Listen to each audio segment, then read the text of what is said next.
Can you guess what I am? A Pikmin! I'm a Pikmin. Why did I do this? Oh god.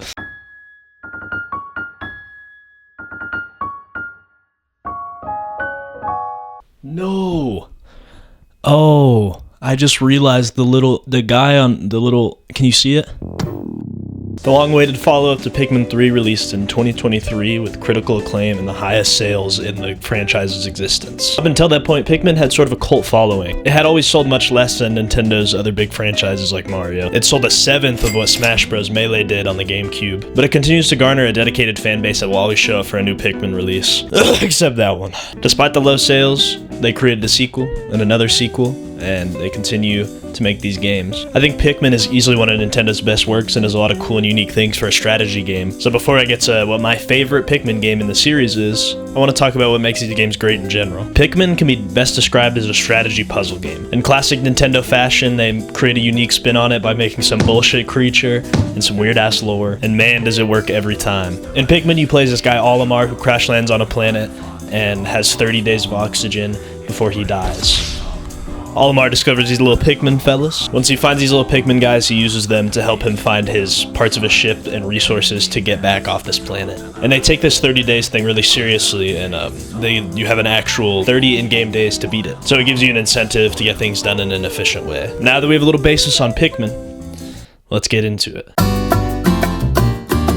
When you think of strategy games, you probably think of like point-and-click sort of games like Plants vs. Zombies, or Sid Meier's Civilization, or like Bloons Tower Defense, where you sit back, you observe, upgrade some stuff. These sort of games used to have me in a chokehold, and nowadays they don't really interest me as much. Maybe it's my ever-worsening attention span, or I just got older. Probably the first, though. Pikmin, though, had such a strong hold on me, I think, because it was a lot more interactive than these other strategy games that I was used to. Pikmin excels where you actually have to like interact with the world and play as a certain character instead of, have like the stationary gameplay style. Micromanaging your Pikmin, being able to move around an environment, throwing them in different directions and dividing them by tasks. It's just such a cool and unique type of strategy game that really hasn't been done before or since. And I think that's why Pikmin stands as a highlight in this genre. Pikmin 4 released 10 years after its predecessor, aptly named Pikmin 3, yep. The wait for this game was long, and so this dedicated fan base that Pikmin has got real hype. It's happening! Pikmin 4 is the best game in the franchise. It takes all the things I don't love about Pikmin and improves on the stuff I do love about Pikmin. So let's get into it. Pikmin 4 is a giant collectathon with some super big maps, dense with things to do. It has the most Pikmin types, bringing back ones from the old games, as well as like the new Ice Pikmin and the Glow Pikmin. It also brings back the caves from the second game where time stops and you can explore the cave freely, and a fun new game mode and cool upgrade system that the other games don't have. 4 is a great amalgamation of all the 3 previous games, put into a nice package. So let's talk about it. I want to start with some of my favorite things in video games, as stated in my Last of Us video. Go watch it. And that is good animations and sound design. All of the Pikmin games thrive on good sound design. Half of the fun of these games come from throwing your Pikmin and they go woo, woo, woo, woo.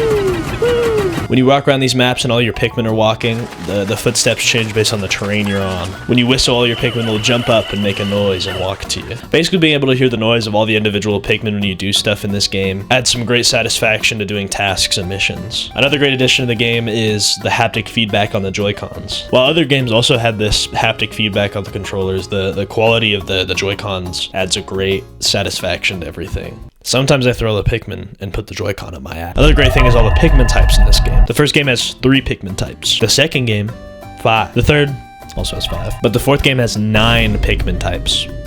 9 Pikmin types. You got the red guy, the blue guy, the yellow guy, the pink guy, the purple guy, the white guy, the rock guy, the ice guy, and last but not least, the glow guy. But we'll get into that. Crazy thesis here, but I think more Pikmin types means more stuff to do. For example, if there's a piece of treasure over water, you can throw your ice Pikmin onto it and freeze it, have your guys walk over and grab it, and leave the ice Pikmin there.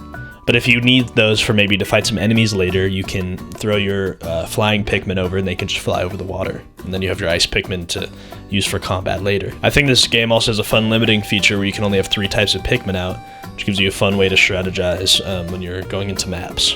Unlocking all the Pikmin one by one in the first playthrough is also super fun because you never know what Pikmin you're getting next. With a much greater variety of Pikmin compared to the first few games, they have added the biggest cherry on top to Pikmin 4. Oatchi! Oatchi! Oatchi! Oatchi! Oatchi! Oatchi! Oatchi! Oatchi is such a fun addition to this game. Being able to ride on this big old dog, using him to carry stuff like your Pikmin, or pick things up that your Pikmin can't because he's got a bunch of strength. Eating collectibles to transport them faster, and he's just fucking awesome. You can also upgrade Oatchi and like give him more strength, or making him be able to rush for longer periods of time where the charge up is faster. Oatchi just adds a ton more options to these upgrades. Did I mention he's pretty fucking badass too? Certain corners of the internet claim that Pikmin 4 is too easy, and a big draw of these games are the skill level it takes and the difficulty that is kind of rare in other Nintendo games. There's not really a time limit besides the days in this game, which doesn't put a ton of pressure on you to beat it fast. You can also like rewind days so your Pikmin don't die, like if you mess up. And you know, all fair criticisms, but I'm sorry, I really like that this game is easy, and I don't really like the time limits on the other games, I'm sorry. I hate time limits, man.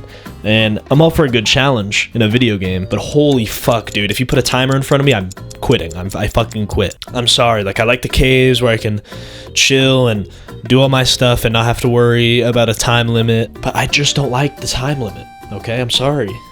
Kill me, sue me, I don't know. I also completely get the complaints about people talking about the auto lock system and it throwing off combat.